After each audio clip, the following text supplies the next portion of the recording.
What's up, music fans of the internet? I'm Kevin, I'm Derek. and together we are last week's album, where we're bringing you two opinions on the best new music. And in this episode, we're talking about the album Hairball by the band Nye Harvest, and we're answering the big question: can emo be regrown into a tasty new garden? But before we get into all that, we'll kick things off like we always do, drinking a beer. Cheers, Derek, and everyone at home. Cheers, Kevin, everyone at home. And let's give you a little bit of background on Nye Harvest. They are a duo that formed in Sheffield, England in 2011, made up of guitarist, vocalist Ben Thompson, and drummer Lou Curry. And this is their second LP after a few EPs and 2013's Whatever. And this is their first album with what some are calling their new, less emo sound, and more of a heavier, like poppier kind of sound. So with that, let's talk about what we think it sounds like. Derek, what do you think? Kevin, I think Nye Harvest sounds like Jimmy Eat World and heard a Blink-182 fart joke and choked on a hairball. That's awesome. Good one. Thank you. Ed fart joke. I'm still a kid inside. I think this sounds like Japandroids try to cage the elephant while swimming through waves. So there you have it. That might give you an idea of what we think it sounds like. Let's talk about some key tracks and get into more specifics. What are you going with, Derek? Kevin, I'm going with Drinking Bleach, which is the fourth track. That sounds not like a tasty new garden. I'm going with track number 3, which is called All the Time, so I'll kick things off here. It's got this really grungy guitar opening, breakneck drumming, and then guitars start reeling even faster. This sort of fast-paced howling. Later, the vocals sound almost like a record scratch. He's kind of talking over himself to replicate that effect. And around 1:35, it shifts into this much more lightweight, kind of bouncy tempo. And then it goes back full throttle to sort of the first movement, and then back again to this bounciness. And the lyrics and the vocal delivery on this one really mirror those tempo changes almost perfectly. During the faster stuff, he's saying, "I want it all the time." And during the bouncier stuff, he's saying, "I want to be free." And even the way he says it mirrors those tempo changes really, really nicely. So just really well thought out and delivered track. But tell us about Drinking Bleach, Derek. Kevin, I'll tell you about what it sounds like because, as I would like to reiterate, I and you should not drink bleach.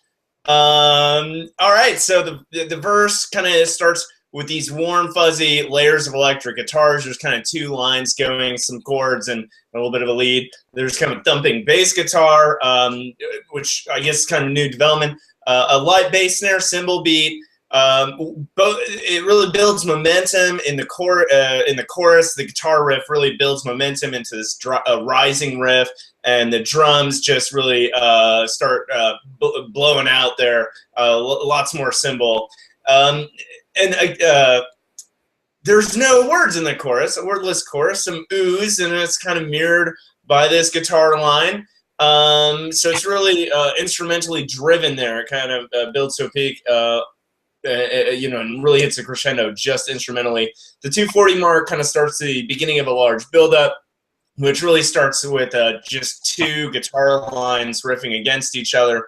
The lyrics were this kind of self-deprecating anthem, really questioning anyone that would care for them being the main character, him or whatever. And one lyric I really liked, he says, "And if you miss me at all, just slam your head into the wall."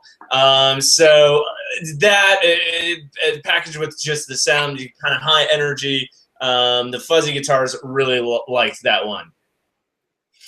Nice, nice.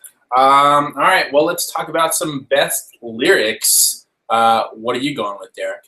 I'm taking one from the song Buttercups, and he says, "Why can't I see straight ahead? I see through walls and windows instead." I just kind of like the absurdity here in the vivid language. I guess tongue in cheek as he's talking about not being able to see things really.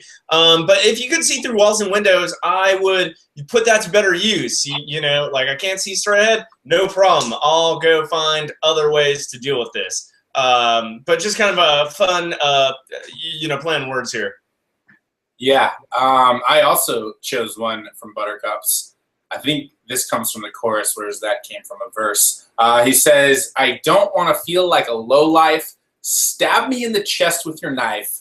Fill me up again with buttercups." And I just love the sort of grotesqueness juxtaposed against the sweetness that he delivers there at the end. And again, to your point, the tongue-in-cheekness of it all is really, really funny to me. So that's what I'm digging.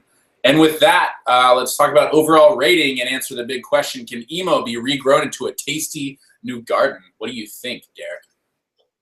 Can emo be regrown into Tasty New Garden? I'm gonna say I don't know, because I didn't even really know emo was like coming back. You know, and I guess they're kind of famous, or they're known to have maybe implied they were at one time maybe trying to be involved in that, and then quickly backtracking. So I don't even know what they're doing, but they sound, at least, you know, high energy, nostalgic sound. I really dug that. In this case, you know, I thought it was more 90s pop punk sounding. And, you know, so it really grabbed my attention at first, but you know, sonically, it really they didn't really show too much range. I thought a lot of repeated mechanics or themes. Like, as I kind of alluded to earlier, there was one chorus that was definitely only ooze, and I thought that kind of became a recurring theme, you know, in a few bridges and choruses. And unfortunately, I thought the songs kind of sounded, and it sounded way too similar. You know, overall rating, unfortunately, I don't think I'm going to be reaping from this harvest too often, so I'm going to give it a 2 out of 5. Oh, nice. I like what you did there. I'll start with my answer to the question and then give it my rating. Can emo be regrown into a tasty new harvest? I think so, especially if you sort of reveal a new side of it, or a new side of your own music with each release, as this band has done now for 2 records at least. I think this one's hookier and livelier and faster and sweeter than their last album and their earlier work. I think they toe the line really nicely between sweet and snarling. I thought some lyrics were a bit too corny and emo for my taste, but then sometimes they were really inventive, so I didn't understand why they weren't just always original with the lines. I really dig the tempo changes in numbers like Hairball and All the Time, and the drumming by Lou Curry is exceptionally fantastic on this album, so I'm going to give it a 4 out of 5. So there you have it. A 4 out of 5 for myself, a 2 out of 5 from Derek. That's a 6 out of 10, if I can still add. And yeah, you guys should definitely check this one out. Let us know what you think of the album. And don't forget to subscribe to us here at Last Week's Album, where we're bringing you 2 opinions on the best new music. And with that, I'm Kevin. Or I'm Derek. We'll see you next time, guys. Cheers.